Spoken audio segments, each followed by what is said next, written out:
Welcome to free life science class. ഇന്ന് നമ്മൾ previous year question പേപ്പറിലെ യൂണിറ്റ് 7 ബേസ്ഡ് ആയിട്ടുള്ള കുറച്ച് ഗ്രാഫിക്കൽ ക്വസ്റ്റ്യൻസ് ആണ് സോൾവ് ചെയ്യാൻ പോകുന്നത്. ഓക്കെ, അപ്പോൾ വീഡിയോയിലോട്ട് കിടക്കുന്നതിന് മുന്നേ എൻ്റെ ചാനൽ ആദ്യമായി കാണുന്നവരാണെങ്കിൽ സബ്സ്ക്രൈബ് ചെയ്യാനും തൊട്ട് അടുത്തുള്ള ബെൽ ഐക്കൺ ക്ലിക്ക് ചെയ്യാനും മറക്കരുത്. ഓക്കെ, അപ്പം നമുക്ക് ക്വസ്റ്റ്യനിലേക്ക് കിടക്കാം. Okay, next question എന്ന് പറഞ്ഞു കഴിഞ്ഞാൽ which one of the following graphs represent a normal sexual cycle in normal human female? അപ്പോൾ ഈ ഒരു ക്വസ്റ്റ്യനിൽ നിങ്ങളോട് ചോദിച്ചിരിക്കുന്നത് ഇതിനകത്തെ കറക്റ്റ് ഗ്രാഫ് കണ്ടുപിടിക്കാനാണ് പറഞ്ഞിരിക്കുന്നത്. ഏത് തരത്തിലുള്ള ഗ്രാഫാണ് നിങ്ങൾ കണ്ടുപിടിക്കേണ്ടത്?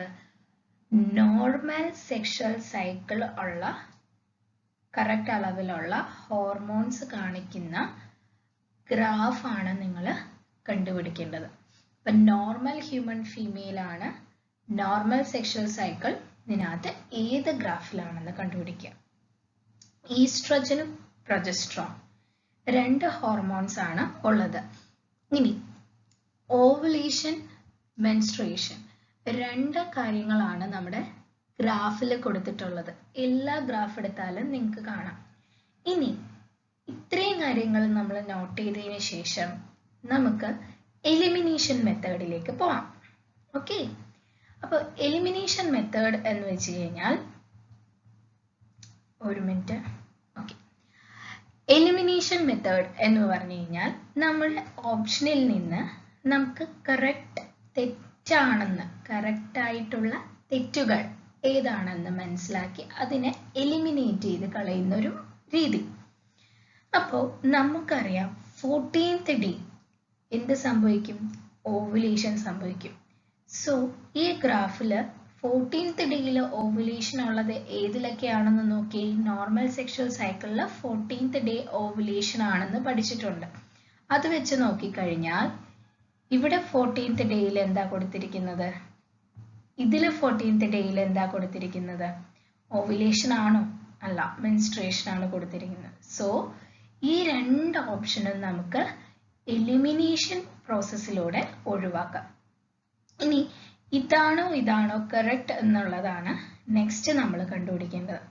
അതിൽ ഈ ഹോർമോണിന്റെ അളവ് നമുക്ക് അറിഞ്ഞിരിക്കണം.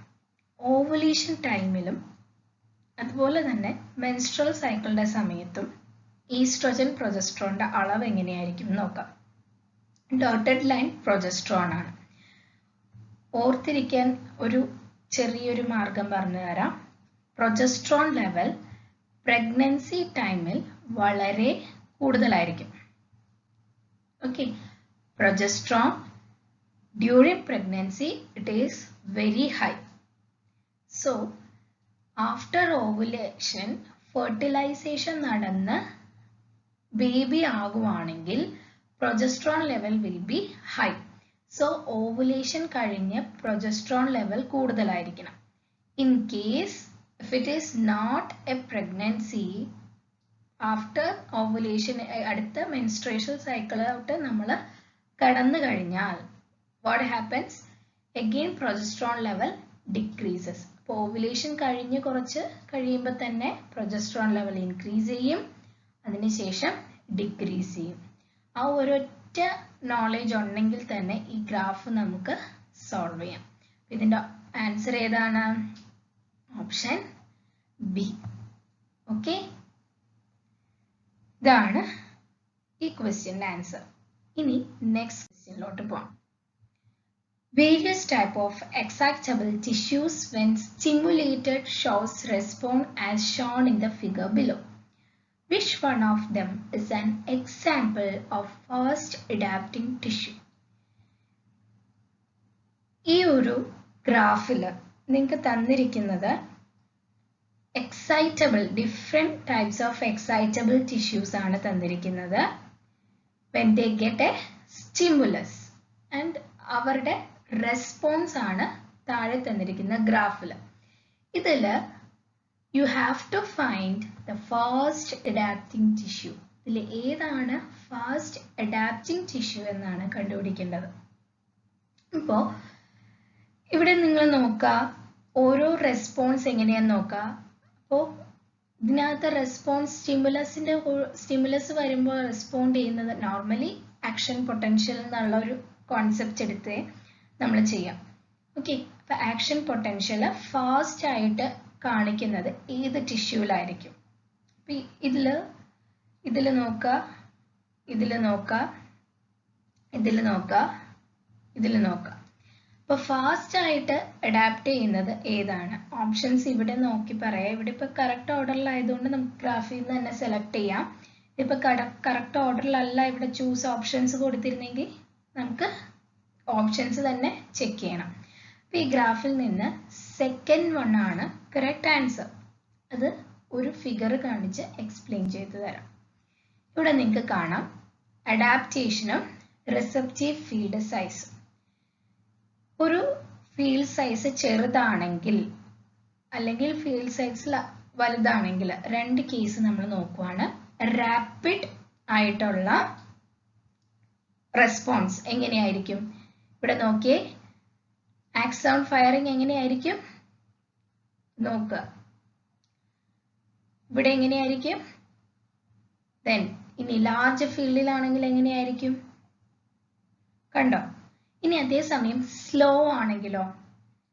സെയിം കേസ് തന്നെ സ്ലോ ആണെങ്കിൽ എങ്ങനെയായിരിക്കും ആക്സോൺ ഫയറിംഗ്? ഒരെണ്ണം വന്ന് അതേപോലെ ആയിരിക്കും. അതേസമയം ലാർജ് ഫീൽഡിലാണെങ്കിൽ കുറച്ച് ഗ്യാപ്പ് ഇട്ട്. അപ്പോൾ നിങ്ങൾക്ക് ഇതിൽ നിന്ന് എന്ത് മനസ്സിലായി? റാപ്പിഡ് ആയിട്ടുള്ള fast adapting tissue option B ആണെന്ന് മനസ്സിലായി. ഓക്കെ അല്ലേ? ഇനി തേർഡ് ക്വസ്റ്റ്യൻ.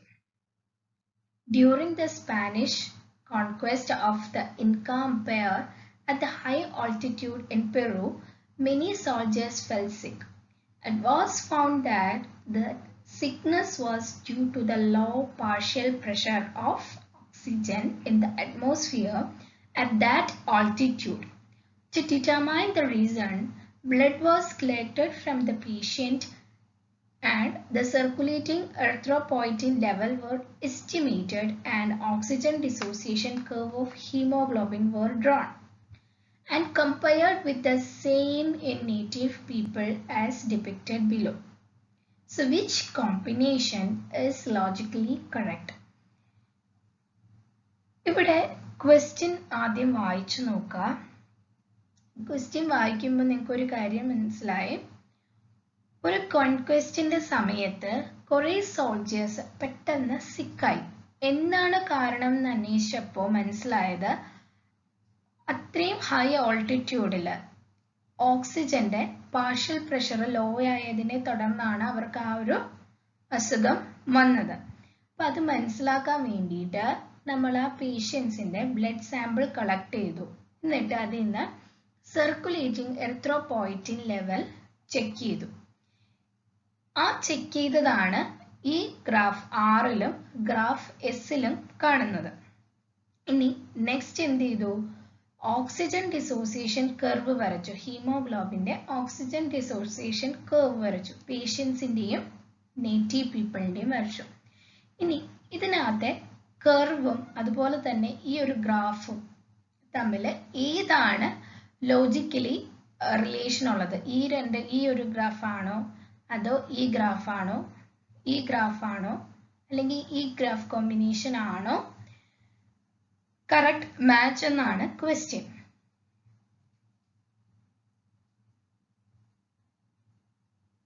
അപ്പൊ എങ്ങനെ കണ്ടുപിടിക്കും? ഫസ്റ്റ് നമുക്ക് ആൻസർ എന്താണ്? ഇതിന്റെ ആൻസർ എ ആണ്, പി ആൻഡ് ആർ ആണ്. സോ ഇതെങ്ങനെയാണ് നമ്മൾ കണ്ടുപിടിക്കുന്നത്? ഓക്സിജൻ ഡിസോസിയേഷൻ കർവ് നോക്കുക. എപ്പോഴും ഈ സൈഡിലോട്ട് ഡിസോസിയേഷൻ കർവ് വരാന്ന് പറഞ്ഞു കഴിഞ്ഞാൽ അതിന്റെ അർത്ഥം ഓക്സിജൻ ബൈൻഡിങ് ഹൈ ആണെന്നാണ് അർത്ഥം. പക്ഷേ പേഷ്യന്റിന് നോർമലി എന്ത് സംഭവിച്ചു? ഓക്സിജൻ ബൈൻഡിങ് നടക്കുന്നില്ല അല്ലേ? അപ്പോൾ ഓക്സിജന്റെ ബൈൻഡിങ് നടക്കുന്നില്ലാത്തത് കൊണ്ട് എന്ത് പറ്റി? Curve shifted to left. ഇനി ഇതിന്റെ കേസിൽ നോക്കിയേ, പേഷ്യന്റിന്റെ ആണ് റൈറ്റ് സൈഡിൽ കാണിച്ചിരിക്കുന്നത്. So we can say it is wrong. ഇനി ബാർ ഡയഗ്രാം നോക്കി, എറിത്രോപോയിറ്റിന്റെ അളവ് ഇപ്പോഴും എറിത്രോപോയിറ്റിന്റെ അളവ് സർക്കുലേറ്റിംഗ് എറിത്രോപോയിറ്റിന്റെ അളവ് നോർമൽ ഹ്യൂമൻസിലായിരിക്കും കൂടുതൽ. ഈ പേഷ്യൻസിന് സർക്കുലേറ്റിംഗ് എറിത്രോപോയിറ്റിൻ കൗണ്ട് വളരെ കുറവായിരിക്കും. So graph R is again correct. So the option is P and R. ഏത് ഓപ്ഷൻ ആണ് correct? Option A is correct. Moving into the next question. The graph represents relative plasma concentration of hormones A and B during reproductive cycle in normal female. Which one of the following combination is correct? So, ഈ question എന്താ ചോദിച്ചിരിക്കുന്നത്? രണ്ട് ഹോർമോണിന്റെ A and B എന്ന് പറയുന്ന രണ്ട് ഹോർമോണിന്റെ plasma concentration ആണ് കാണിച്ചിരിക്കുന്നത് during reproductive cycle. ഇനി ഇതിൽ ഏത് കോമ്പിനേഷൻ ആണ് കറക്റ്റ് എന്ന് നമ്മൾ ചൂസ് ചെയ്യാം. അപ്പോൾ ഓവുലേഷൻ ആണ് ടൈം പീരീഡ് എന്ന് പറഞ്ഞിട്ടുണ്ട്. ഓവുലേഷൻ നമുക്കറിയാം ഏകദേശം പ്രൊജസ്ട്രോണിന്റെ ലെവല് അതിന്റെ അടുത്തെത്തുമ്പോഴേക്കും ഇങ്ങനെ കൂടി വരണം അല്ലേ? ഇവിടെയാണ് ഓവുലേഷൻ എന്ന് വിചാരിക്കുക, 14th ഡേയില്. അതിനുശേഷം പ്രൊജസ്ട്രോണിന്റെ ലെവല് കൂടണം. ഇനി ഇവിടെ തന്നിരിക്കുന്ന എന്തൊക്കെയാണെന്ന് നോക്കാം. First FSH. FSH എന്ന് പറഞ്ഞു കഴിഞ്ഞാൽ എന്താണ്? Follicle stimulating hormone. Follicle stimulating hormone ഇവിടെ എന്ത് ലൈനിലാണ് കാണിച്ചിരിക്കുന്നതെന്നാണ് നമ്മൾ കണ്ടുപിടിക്കുന്നത്. Is it A or B? അപ്പോൾ ഫോളിക്കിൾ സ്റ്റിമുലേറ്റിംഗ് ഹോർമോൺ എന്ന് പറഞ്ഞു കഴിഞ്ഞാൽ ഓവുലേഷൻ ടൈമിൽ അത് ഇൻക്രീസ് ആകും, അതിനുശേഷം അഗെയിൻ ഇറ്റ് വിൽ ഡിക്രീസ്.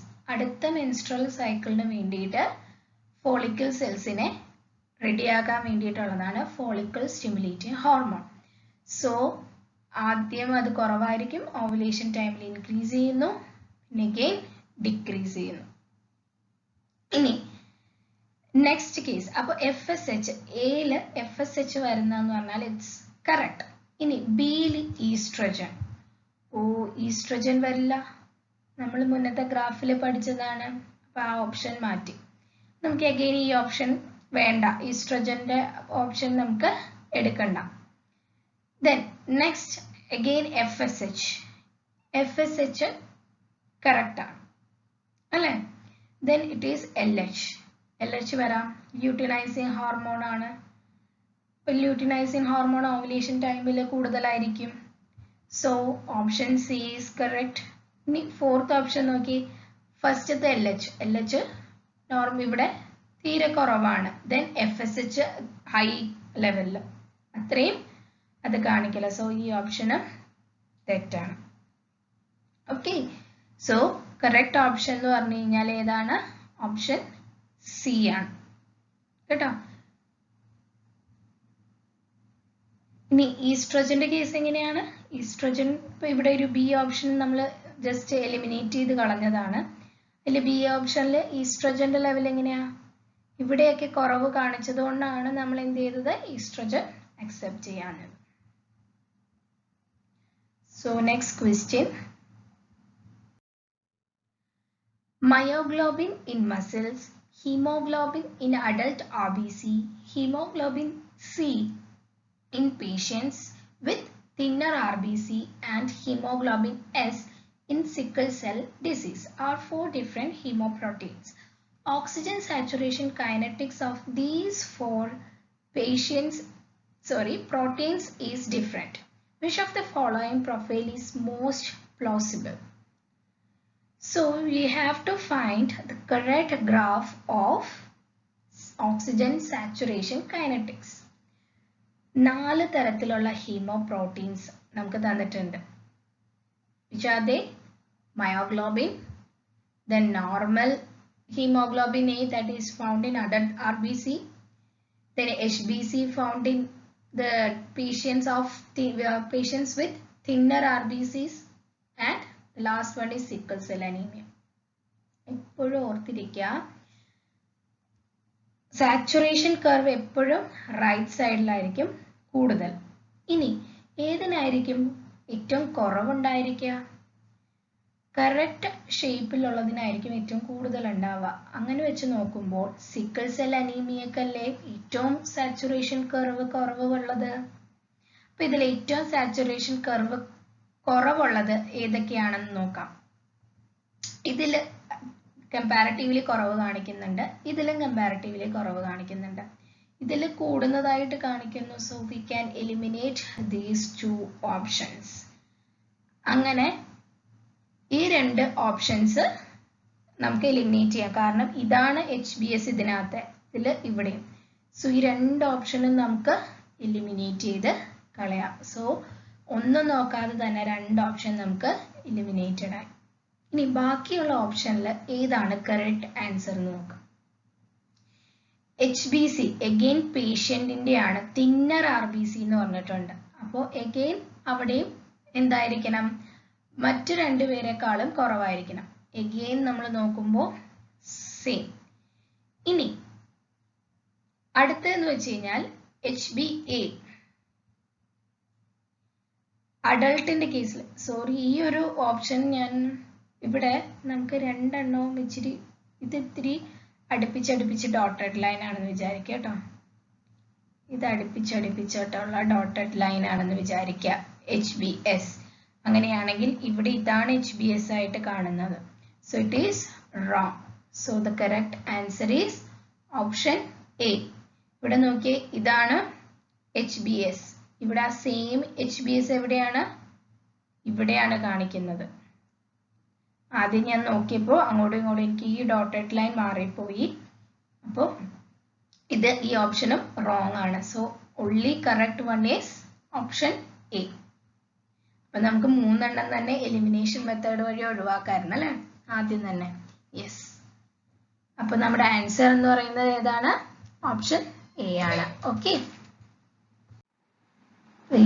ഈ വീഡിയോയിൽ ഇത്രയും ക്വസ്റ്റ്യൻസേ ഉള്ളൂ. അപ്പം എൻ്റെ വീഡിയോ ഇഷ്ടമായെങ്കിൽ ലൈക്ക് ചെയ്യുക. കൂടുതൽ ക്വസ്റ്റ്യൻസ് ഇടണമെങ്കിൽ നിങ്ങൾക്ക് കമൻറ്റ് ചെയ്യാവുന്നതാണ്.